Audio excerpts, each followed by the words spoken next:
dead. To sad and sorry speeches. I'm never going to live that one down. We've got startling revelations. He's actually got no talent. A real kind of one-off lunatic. And images we'd rather forget. He really made popular the testicle separation. Honestly, I won't sleep for months thinking of that. Good evening, and welcome to 20 to 1 Biffs and Blunders. Tonight we're turning the spotlight on politicians and the human side of those we choose to lead us. Under constant media scrutiny, everything our elected officials do is out there for all to see. We all make mistakes, but let's face it, it's so much funnier when our pollies do it. So let's start tonight's countdown with some petulant politicians.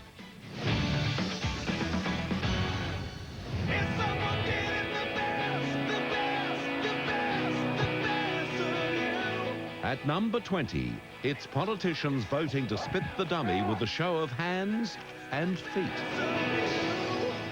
I think everyone has a right to spit the dummy every now and then. If all of you people had voted for us, you wouldn't be in the position where this what we're in now. Don't believe. Don't believe.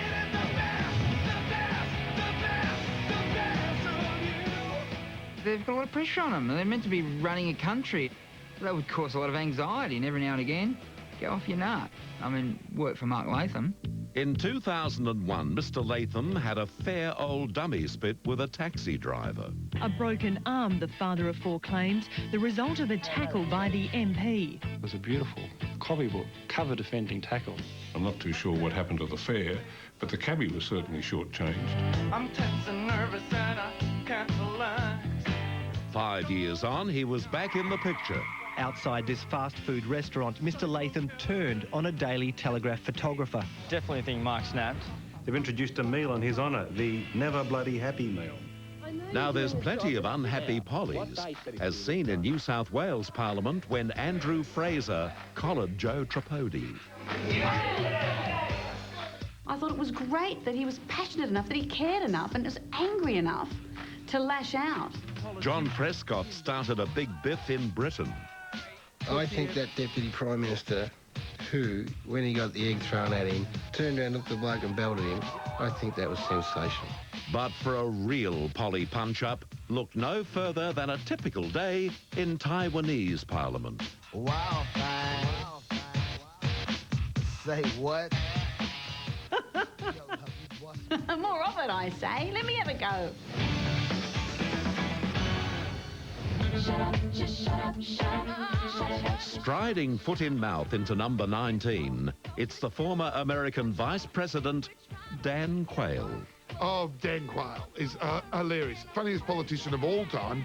The EE program. Dan Quayle, I think, is a great example of a dumb politician. People love dumb politicians. I'll be the first to admit I wish I had taken education more seriously. Another day or two at school might have helped dim-witted Dan gain a clearer understanding of the Holocaust. That's a Quaylism at its best. That's where he just gets muddled up. Sit back, have a look at this. It was an obscene period in our nation's history. Whose history? No, not our nation's. Right. But in World War II, right. I mean, we all lived in this century. I didn't live in this century, but in this century's history. Yeah. I mean, Dan Quayle was full of them. He was just potato. Potato. Even Dan Quayle misspelling potato, I still think he would have been a smarter president than George Bush. Confident he'd spelt it correctly, the student was ready to sit down again. But the Vice President had different ideas. Spell that again. He had an E on the end of it, didn't he? Add one little bit on the end. You write phonetically, but what else? There you go. All right. Just one check of the school's spelling book proved Dan Quayle had slipped up yet again. I guess he was wrong and I was right. What do you do? Just bow your head, walk out, start running down the street? Who could forget? Welcome, President Bush, Mrs. Bush, and my fellow astronauts. Mr. President, Mrs. Bush, Dick Truly, and fellow astronauts, and my fellow astronauts. Jeez. Or how about Republicans understand the importance of bondage between mother and child? We understand the importance of having the bondage between the parent and the child. I think that you're a goose. Well, actually, I'm a quail. Every year, the heads of the Pacific Rim countries get together at the APEC conference to discuss policies, negotiate agreements, argue world issues, and play dress-ups.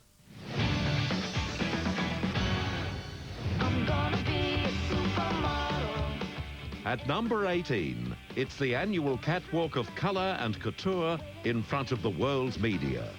No, not Fashion Week, it's the APEC summit. What are these people thinking when they allow themselves to be suckered into looking like Goofy the Clown in front of every camera on the face of the earth?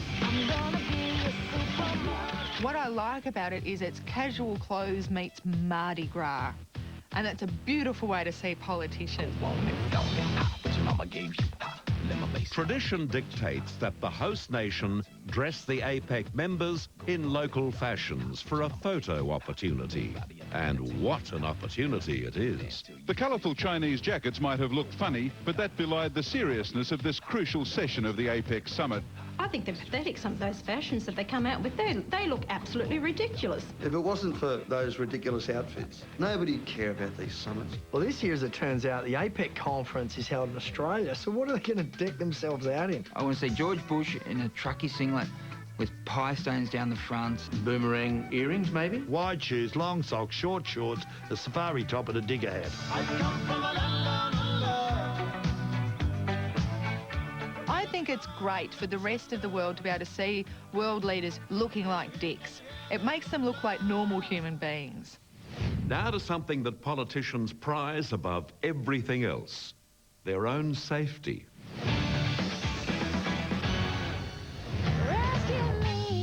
Protecting their position at number 17 are political security blunders. In Australia, the politicians just run around and no one actually looks after them. The moment someone gets elevated to a high post in the government, they're given a rolled-up newspaper and told you're on your own. The then New South Wales Premier John Fay didn't even need the newspaper when he leapt to the rescue of Prince Charles. John Fay was a hero that day. Prince Charles was there. Bloke runs in with a starter's pistol. He jumped on the bloke and protected Prince Charles and wrestled the guy to the ground with the gun. And the bloke is a legend. But where was Premier Fay when screwdriver-wielding student Stephen Battaglia approached the huggable John Howard? Everyone's just going, oh, how in the time could a kid with a screwdriver get so close to our Prime Minister? That young bloke should consider himself very, very lucky. I mean, if that was in the States, you would have been shot dead. There are no second chances in the US, where President Bush is constantly surrounded by large men with guns and earpieces. Well, they've got to protect the president from himself, I think. He's not allowed to put scissors in his own hands because then he just starts running. When US Vice President Dick Cheney came to Australia with an army of security, he was most in danger from the Sydney commuters held up by his motorcade. They shouldn't let him hear terrible. Just go home. You know what? If he just snuck into town and didn't tell anyone, no one would care. You know what they say? The bigger the motorcade, the smaller the you-know-what. There's more to come on 20 to 1 Biffs and Blunders. Everyone sits at home and goes, nah, yes. I'm saying he did it deliberately. No. Now, you don't worry about that. She is a star council. Hey, come on, get the top off. Oh my gosh, let's stick to actually getting the country working right. Welcome back to 20 to 1 Biffs and Blunders. Now, every celebrity has a trademark look. Bono has his glasses, Michael Jackson has one glove, Britney Spears has her divorce lawyer. Well, politicians have distinguishing features too.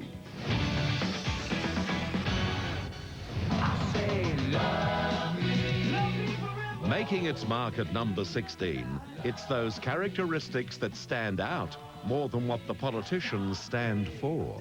Every politician has to have a distinguishing feature. And they don't come any more distinguished than our PM's once bushy eyebrows. At one stage, they were kind of runaway caterpillars. Now they're very tame. He's got Jim's mowing round and they've... bit of hedge trimming. And he might have just had to trim them so he could see better. I love the PM's laugh, though.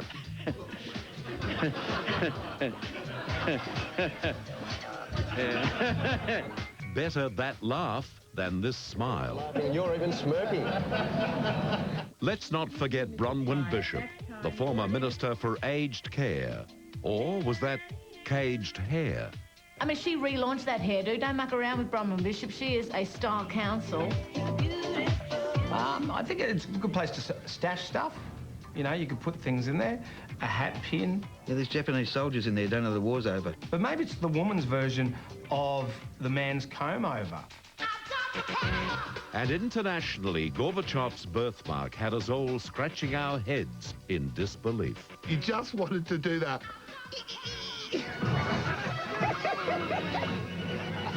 I knew it. Tripping in to number 15, it's gaffes and blunders.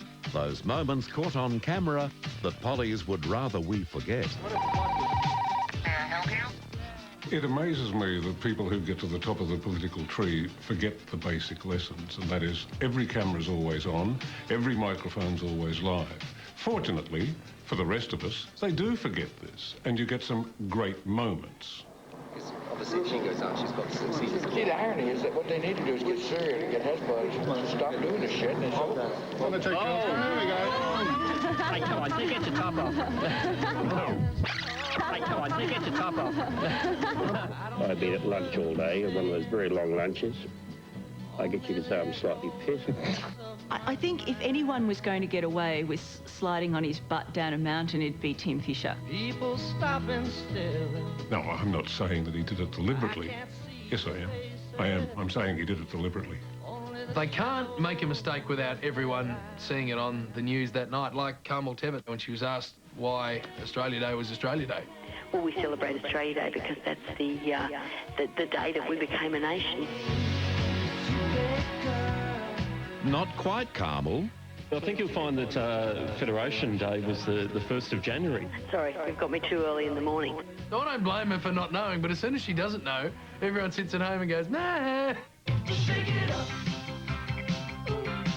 Shake it up. Shake it up.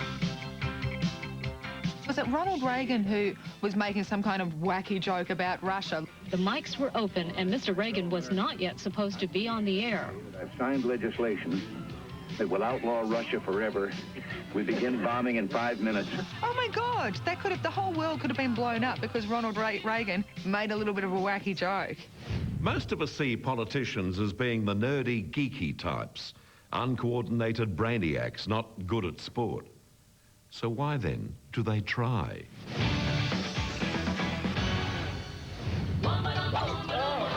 Kicking a goal at number 14, it's our Polly's sporting prowess. Are they tragic fanatics or simply looking to score points with the voters? Let's face it, for politicians, sporting associations are the easy way, I guess, to do the funny photo, to get publicity or to get votes. Let's get it started. Tell you what, any boss is sexy for not turning up today as a bum. While some Pollies will passionately support any sport, others are happy to stay on the bench. Did Keating ever look happy at a football match? And Bob Carr had to endure football matches, and I'm certain he used to sneak along a little Aristotle to read at half times to keep himself going. I get angry when I think of politicians just pretend to be interested in sport, because that's sacrilege. If you're not interested, give the seat to someone who is. There's no such problem for our PM, though. Anytime Australia's playing anything, John Howard wants to be there. John Howard is an absolute sport tragic, cricket tragic in particular. But let's face it, he's actually got no talent when it comes to cricket. His first delivery was a no ball. The second failed to trouble the batsman. I can't bowl. I really have very bad hand-eye coordination, but I would do a lot better than John Howard. Oh my gosh, let's stick to actually getting the country working right. While Howard has problems with his ball handling skills, Bob Hawke had his own battle with the bat. He came very close to serious injury in that cricket match against the Press Gallery all those years ago when a ball hit his glasses.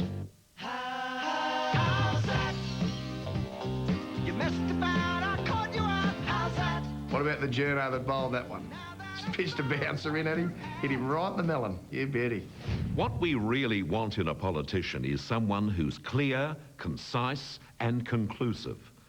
But for 19 years, one Australian state was run by someone who stumbled, stammered and stuttered. And Queensland loved him.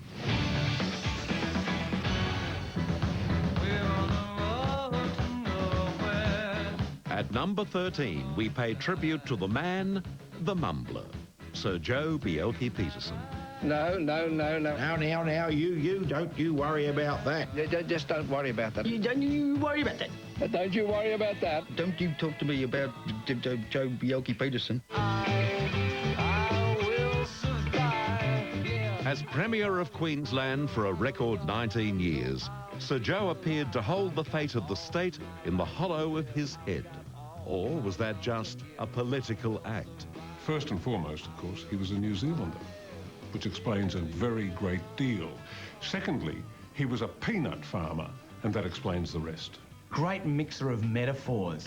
You can't count your chickens till the hens mount a cow. You can't walk along a barbed wire fence with a foot in each paddock. Like cream to milk that's been allowed to stand undisturbed. He made an entire career out of confusing people, and he did it with an ability to mangle the English language that hasn't been duplicated since. White wing, left wing, old guard, new guard, mud guard, all of those groups.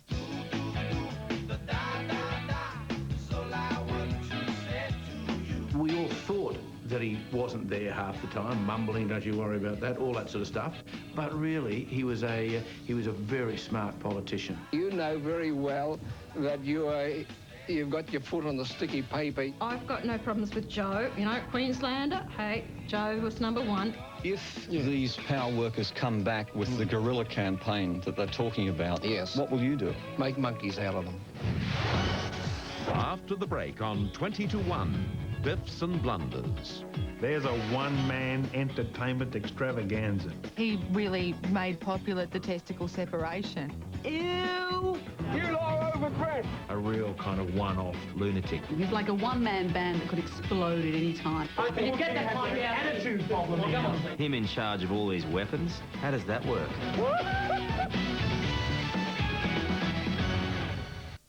Welcome back to 20 to 1 Biffs and Blunders, as we remember those moments that our politicians would prefer we forgot. And if you forgot to catch the start of tonight's show, here's what you've missed. At number 20, it's our rowdy representatives. At 19, is Vice President Dan a quail or a goose? At number 18, the fabulous fashions of APEC. At number 17, protecting our politicians. Number 16 is the unusual face of politics. Number 15 is foot-in-mouth disease, Polly style. At 14, Polly's at play.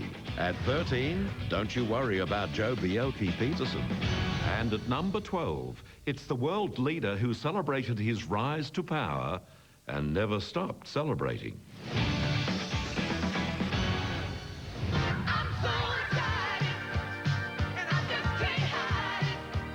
Boris Yeltsin and a bottle of vodka. There's a one-man entertainment extravaganza. Yes, the late Russian President Boris Yeltsin was one politician not afraid to shake up the status quo. I always like watching Boris Yeltsin. You get a picture of him in your mind and you just get that da-da-da-da, da-da-da-da. But he was in there doing his bit of Boris dancing. Conducting the army band that time was just fantastic. And he was always getting up and giving it a bit of this with Dancing Girl. This international leader didn't mind a tickle or a tipple. enjoyed one of them, didn't he? A lot of the, distilled potato juice was his, I think, drink of choice. There may possibly have been a little bit of alcohol involved. I couldn't say for sure, but he was slightly unsteady on his feet. As the leader of the world's third largest country, and with the nuclear arsenal to back it up, world leaders did their best to take boisterous Boris seriously. Well, now for the first time I can tell you that you're a disaster. Him in charge of all these weapons? How does that work? He could have blown us all up. But I guess he was just a bit too drunk to ever get round to blowing up the Americans. A jolly old man, a jolly alcohol-fueled man who had his finger on the red button. He was like a one-man band that could explode at any time and take us with him.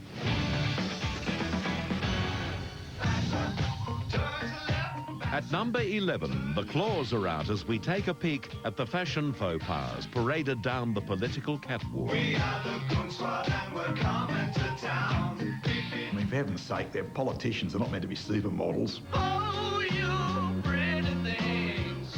Amanda Vanstone, unfortunately, did not have very good fashion sense. Some of the choices of her clothing were a little bit unfortunate. She can drag out the odd circus tent that looks fabulous. Bit unfair to Amanda. I mean, there aren't a lot of clothes in that range. You got your large, your extra large, your triple extra large, and your, my God, she's coming towards us! Amanda isn't the only female Polly who's been in the line of fashion fire. Julia Gillard. There's no doubt she is a little stylishly challenged. But Julia's had a makeover since she moved up the Labour Party ladder. She looks exactly the same. Has she changed? Julia Gillard? Now, it's not just the ladies who are breaking the laws of decent dress. Suspect number 1, South Australia's former Premier, the late Don Dunstan. I can remember footage of him standing in a pair of pink shorts and the testicles were going north and south. I've got big balls! He really made popular the testicle separation. And then, of course, there was Al Grasby. Tyres as wide as the Hume Highway. He had shoes that looked a bit like Ronald McDonald's. And then, of course, we had the exact opposite. We had the very, very, very stylish Gucci Poochie Paul Keating. His hobbies were antique French clocks, and he wore $6,000 suits. He's supposed to be the Labor guy, supposed to be a man of the people, but his suit costs as much as an XD Falcon with 12 months rego.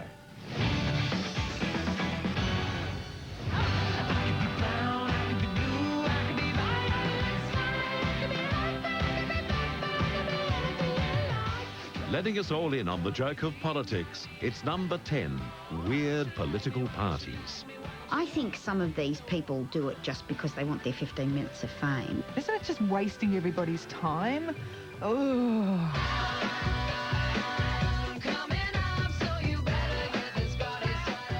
Around the world, there are boatloads of strange parties.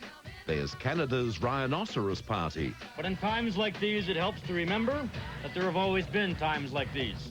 The deliciously named Sun-Ripened Warm Tomato Party. It's been a bit quiet lately, which is good because I've had time to pick tomatoes and things. The winner would have to be Screaming Lord Sutch's official monster raving loony party. Baby, I'm crazy.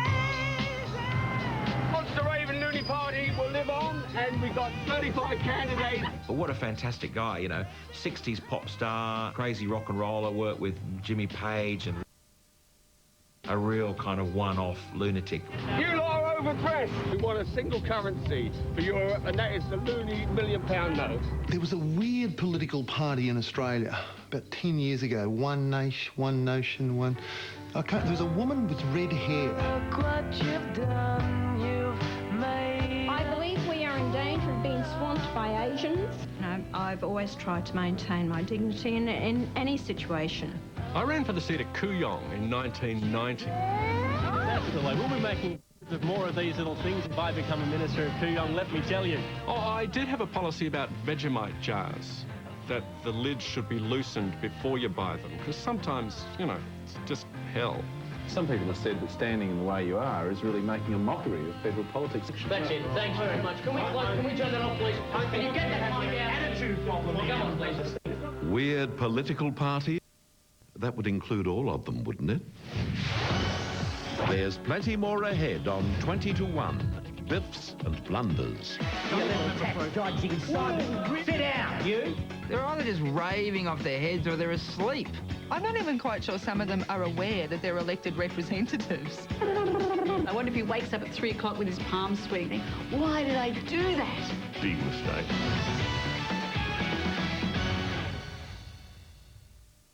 Good evening, everyone. Another beautiful May day across the Hunter region with generally light winds, the rain continuing to fall in the far western regions of New South Wales. It's quite a slow-moving system, and we should start to see a few showers as we move more so into Thursday. There is the chance of an isolated late shower tomorrow. There'll be not much in it at all. Still quite mild, up to 25 degrees. Welcome back to 20 to 1, Biffs and Blunders.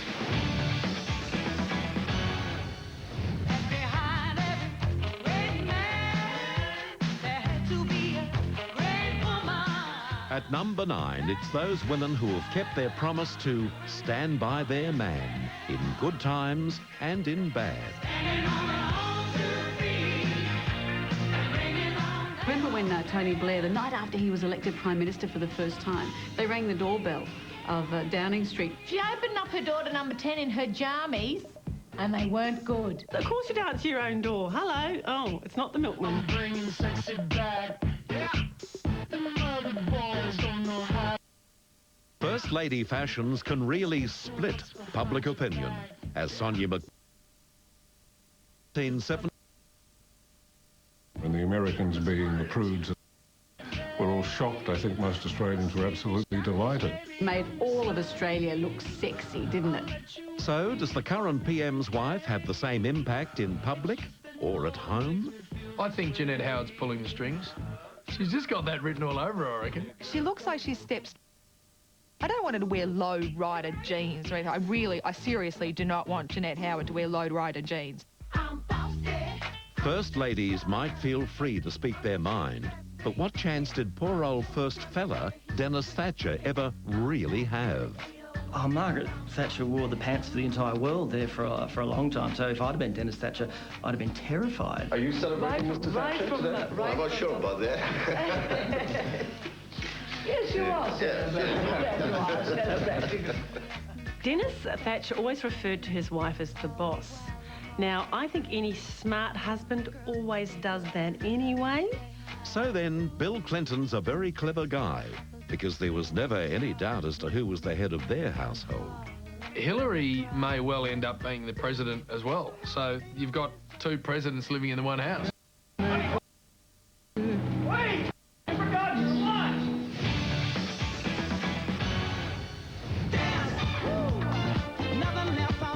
Dancing around the real issues at number has become groove shakers. Worst of performing pollies. Mum, there's somebody I want you to meet. Good God! Some politicians can play the ham and get it absolutely right and have it work for them. Quite a few politicians play guitar. I think that we should see as little of that as possible. Gather round, people, wherever you roam. Problem is, as soon as it's done, it's on tape forever. And that's exactly what happened to Peter Costello. When he learnt some dance steps, we would never let him forget. Well, Peter Costello has been one of my favourite dancing partners. And put some cash on my hands when I do that. Is that how it works? Opposition leader Kevin Rudd discovered that Kerry Ann's dancing has no political bias. And jump. There you go. Ladies and gentlemen. For Alexander Downer, it was all dressed up, but nowhere to go. He's got the fishnet up, he's giving it the look, he's thinking this will make me popular, everyone will love me. I wonder if he wakes up at 3 o'clock with his palms swinging. Why did I do that? Big mistake. It seems our Foreign Affairs Minister is a one-man entertainment machine. We have a yarn, but not about Taiwan. Alexander Downer should never sing.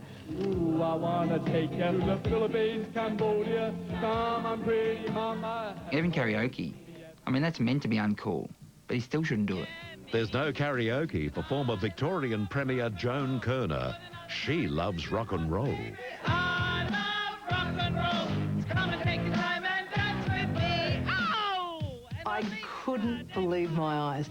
Trouble is, it was really good.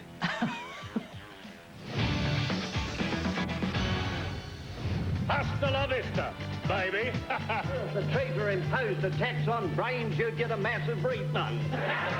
Serving it up at number 7, it's question time antics, when the powerful indulge in parliamentary point scoring. You little tax-dodging sod. Sit down, you. Usually dummy spitting little git. You are a sanctimonious windbag. They yell at each other, they wave things, they abuse each other, they shout each other down. There's no manners. I mean, these people are in charge. Mr. Speaker, he's going troppo. Thanks, Twinkle Toes. You just go back and slide into your hole. The best question time moment in Australian parliamentary history came, I think it was about April of 1993. John Hewson was opposition leader, Paul Keating was Prime Minister, and Hewson shouted across the chamber, "When will you call an election? Why don't you call an election?"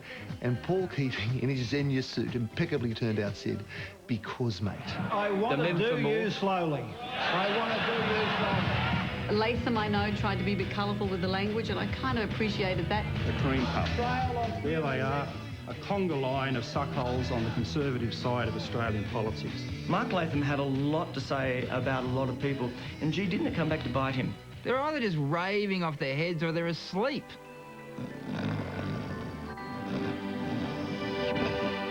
I'm not even quite sure some of them are aware that they're elected representatives. So as some members carry on like big babies, it seems for little ones and their mothers, breast isn't always best. As backbench colleagues cooed over the breastfeeding baby, the Sergeant-at-Arms asked Kirsty Marshall to leave. To bring anybody in onto the chamber floors meant I was bringing a stranger in the house. Unfamiliar with the rule, Ms Marshall initially seemed reluctant to leave. Although the baby was only 10 days old, she was classified as a stranger in the house. I think there are a lot of male politicians in that room who've probably never been that close to a real breast. There's plenty more ahead on 20 to 1, Biffs and Blunders. Aren't we just a little bit curious? Please explain. The mouth is running, but the brain's not working. I know the human being and fish can coexist peacefully. He's an idiot. Give a little bit of a cheeky woo! Who wouldn't vote for her? She's up there on the platform and she's ripping a gear off. Honestly, I won't sleep for months. It was all just wrong, but oh so juicy to watch. I'm buggered. You couldn't script something better than that. Welcome back to 20 to 1, Biffs and Blunders.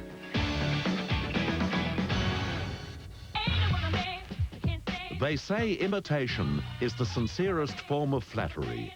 Well, we hope so, because at number 6, it's political impersonation. Well, yeah, Max Gillies did more to destroy the lives and careers of politicians than 1 million political journalists and 1,000 royal commissions. If we all agree in this great nation, there's not going to be anything to bloody argue about it. I find I can always do an impersonation if I've seen an impersonator.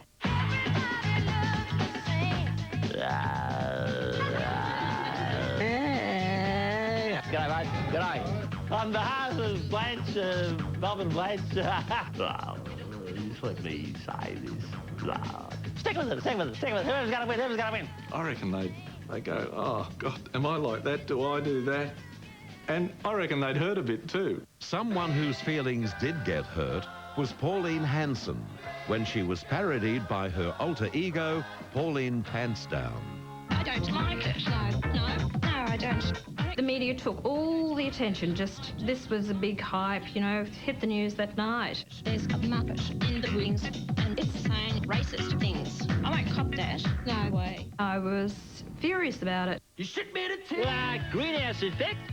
And even being thick-skinned won't help you avoid impersonation either. Hey! Max did go in hard and played on the weight issue, which, you know, might be regarded as by some as a bit of a cheap hit. Every time I think of Joe Bjelke-Peterson, I just think of Jerry Connolly's parody of him. Very well, I'm as fit as a ballroom full of quick steps. It's all about Joe. The retirement package, well, that's a horse of an entirely different kettle of fish. Robin Williams once said that politicians are like nappies. They need constant changing, and for pretty much the same reason.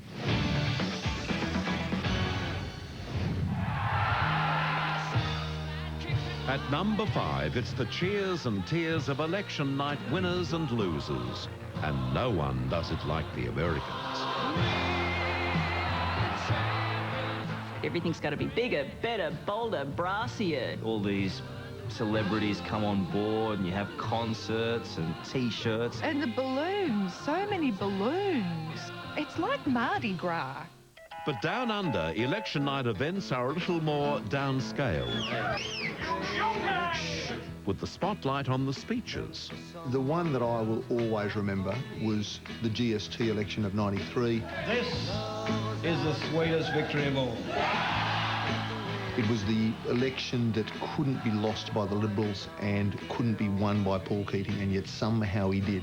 This is a victory for the true believers. For every winner, there's a loser. And in 1983, Malcolm Fraser found his loss hard to take. Just 10 days earlier, Malcolm Fraser had become Australia's second longest-serving national leader. Malcolm Fraser had been done like a dinner, and people were very tired and emotional, and I suspect most of all the Prime Minister. The huge jaw, like Mount Rushmore jaw, that hadn't shaken, trembled or quivered ever. And I would like to thank all my colleagues for the support they've given over the last 7 years. But the bottom lip just started to tremble like that, and he looked like he was about to howl. Everybody cries. I was sitting there in the front row of this news conference, and I thought to myself, now, wouldn't this man's political enemies just love for him to burst into tears? But it's not an image that a Prime Minister of Australia should go out on, so I asked him a question. And he pulled himself together and didn't cry. Well, I think that feeling can wait a day or two. I do feel sorry for them in the moment that they lose. I'd bawl like a baby. I'd probably wet myself.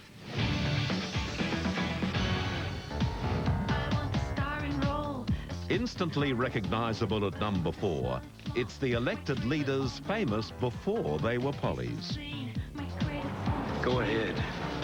Make my day. It's easy for famous people to become politicians because generally we haven't got a clue who the politicians are. So if you look on a ballot and you know the person's name, you think, all right, give them a go. I mean, there's the obvious ones like Ronald Reagan and the Governator, but over in Italy, there's a Polly called Cicciolina that was a porn star before that she got elected. And even when she was campaigning, she'd just give a little bit of a cheeky woo! Try and boost the votes. My lovely lady love. Who wouldn't vote for her? She's up there on the platform and she's ripping her gear off.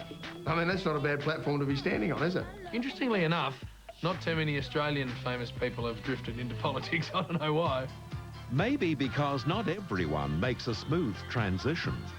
Former Australian Rugby League star Mel Meninga tried a career in Canberra, for a moment anyway. I was just a person out there making sure that I was, I'm buggered. I'm sorry. It was the shortest political career on record. But we do have Peter Garrett. Peter Garrett, who led Midnight Oil through all its glory years, rock star supreme, extremely popular, and has now moved into federal politics. The time has come to say fair's fair, to pay the rent, to pay our share. He's got to dance in Parliament. Come on, Peter, dance up a storm. After the break, we reveal our top 3 political biffs and blunders.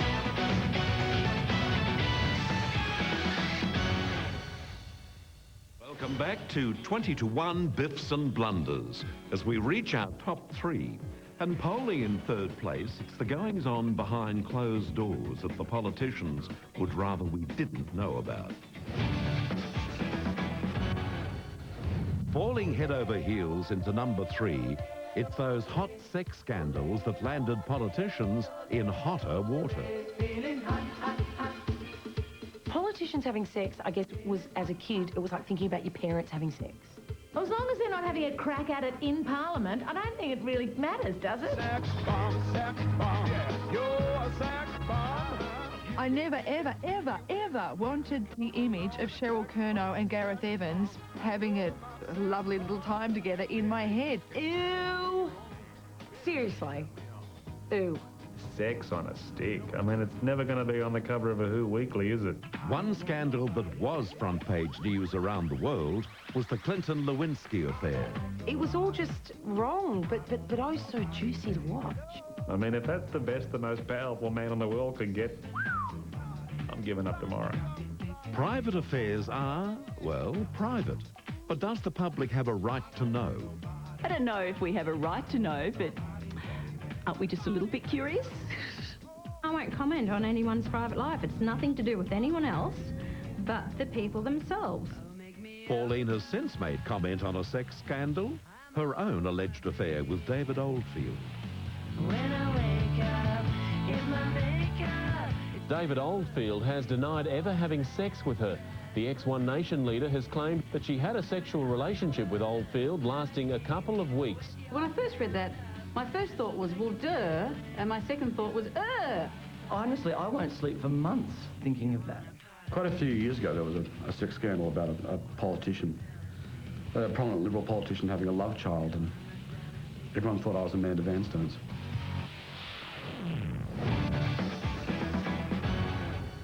Ladies and gentlemen, our country is at the crossroads. Which road will you take? At number 2, it's the pearls of wisdom that fall from the lips of our leaders. Well, may we say, God save the Queen. Because nothing will save the Governor-General. Some of those things are said just off the cuff, but they're always the ones that stick. Are you xenophobic? Please explain. Please explain. I'm never going to live that one down. Please explain. There is nothing wrong with saying, please explain. It seems Aussie Prime Ministers have some explaining to do when it comes to things they've said, including PM John Howard. He would be remembered for saying there would never, ever be a GST. There's no way that GST will ever be part of our policy. Hello? Where are we now? I reckon when a politician makes a big statement like, by 1990, no Australian child will be living in poverty. It's almost like the mouth is running but the brain's not working. This is a recession that Australia had to have. Thanks, Paul. From a financial economic viewpoint, it's actually probably right. Ask not what your country can do for you. Ask what you can do for your country. The American speechwriters are just that much classier than our speechwriters. I have a dream that one day this nation will rise up and live out the true meaning of its creed, that all men are created equal. Sometimes politicians set out to say something marvellous. Remember when JFK went to Berlin and that famous speech, Ich bin ein Berliner. Ich bin ein Berliner. He was so close to saying something marvellous. Oh, never mind. That brings us to tonight's number 1, and it's dedicated to the most powerful man in the world, Mr. George W. Bush, and the missing connection between mouth and mind. In order for us to get the framework, the groundwork, not framework, the groundwork to discuss a framework for peace, to lay the... All right. Bumbling into number 1, it's Bushisms, those brilliant blunders from George W., which would be funny if only he wasn't running mighty America. I can't believe you can be the leader of the Western world and not be able to speak. I know the human being and fish can coexist peacefully. What does that mean? You're a nut. You're crazy in the coconut. What does that mean? Sometimes the strings get confused and the jaw one starts moving before he's actually got anything to say. I asked Americans to give 4,000 hours over the rest of your life. Fool me once, fool you. It says, fool me once, shame on you. If fool me, we can't get fooled again. Idiot. It'll take time to restore chaos. Oh, I mean, spectacular. You couldn't script something better than that. Rarely is the question asked, is our children learning? Bush is an idiot. I think everybody knows this. His IQ is in minus figures. The enemy has never ever stops thinking about ways to harm America and our people. They never stop thinking about new ways to harm our country and our people, and neither do we. What? I call upon all nations to do everything they can to stop these terrorist killers.